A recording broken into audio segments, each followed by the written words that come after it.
a to the power a equal to 27 to the power b equal to 81 to the power c এবং abc এর মান দেওয়া আছে 144।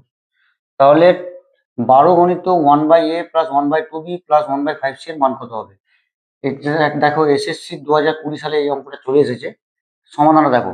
প্রথমে আমরা এটা যেটা আছে সেটা টুকে নিলাম। এখন আমরা সবকটাকে যদি বেসে 3 আনতে পারি তাহলে আমরা বলে দেবো যে পাওয়ার সমান পাওয়ার সমান পাওয়ার। তাহলে এটা যেমন আছে রেখে দাও।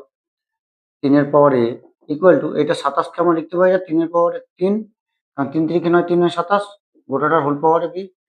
81 কে কি লিখতে পারি 3 এর পাওয়ারে 4 গোটাটার হোল পাওয়ারে c, কারণ 3 এর পাওয়ারে 4 মানে কি 3 গুণিত 3 গুণিত 3 গুণিত 3 মানে 81।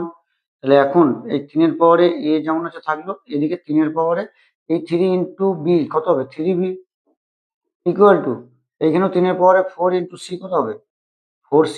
তাহলে এখান থেকে আমরা বেস 3টে সমান পেয়ে গেলাম, অর্থাৎ আমরা বলেই দেবো অতএব a সমান 3b সমান 4c। এখন ধরে নাও তুমি এই পার্টটা নাই 4c টা নাই, তাহলে a সমান যদি 3b হয় তাহলে এখান থেকে আমি বলতে পারি না যে b সমান সমান 3 এর এটা 3 এর নিচে নেমে যাবে, তাহলে a by 3। Same to same মাঝে 3b টা নাই, ধরো a সমান 4c দেওয়া যায়, তাহলে এখান থেকে c সমান আমরা বলতে পারি না 4টা a এর নিচে নেমে যাবে, তাহলে a বাই 4। এখন b এর মান পেয়ে গেছি, a এর মান পেয়ে গেছি।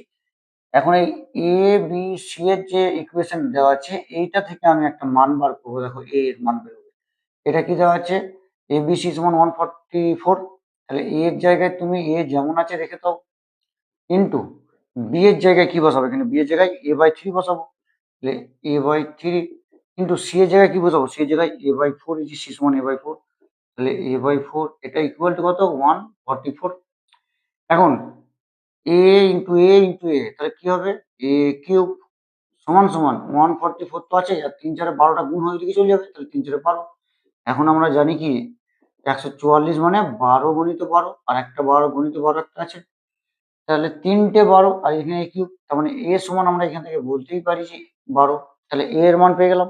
এখন এই a এর মানগুলো তুমি যদি এখানে পুট করো তাহলে b এর মান c এর মান প্রপার পেয়ে যাবো আমরা।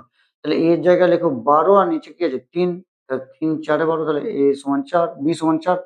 আবার এখানেও তাই a এর মান পুট করো 12/4, 4 3 12, তাহলে c এর মান বেরোলো 3, তাহলে b সমান 4, c সমান 3 আর a সমান 12 পেয়ে গেলাম।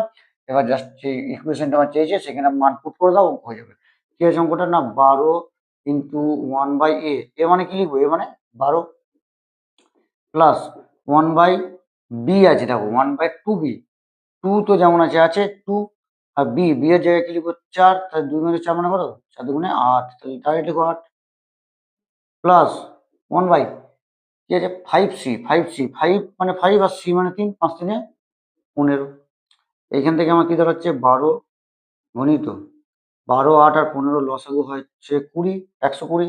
12কে 120 দিয়ে ভাগ করলে হয় 10, 10কে 1 দিয়ে গুণ করলে হয় 10 একে 10, 8কে 120 দিয়ে 120কে 8 দিয়ে ভাগ করলে হয় 15, 15কে 1 দিয়ে গুণ করলে হয় 15 প্লাস 15কে 120কে 15 দিয়ে ভাগ করলে হয় 8, 8কে 1 দিয়ে গুণ করলে হবে 8। এইখান থেকে দাঁড়াচ্ছে আমার কি 12 গণিত 10 5 10 15 25 আর 8 33, আর নিচে 120 কাটাকাটি করো 12 10-এ, তাহলে আমার দাঁড়াচ্ছে কি 33/10। এটা হচ্ছে আমার সঠিক অ্যান্সার, যেটা অপশন বি 33/10।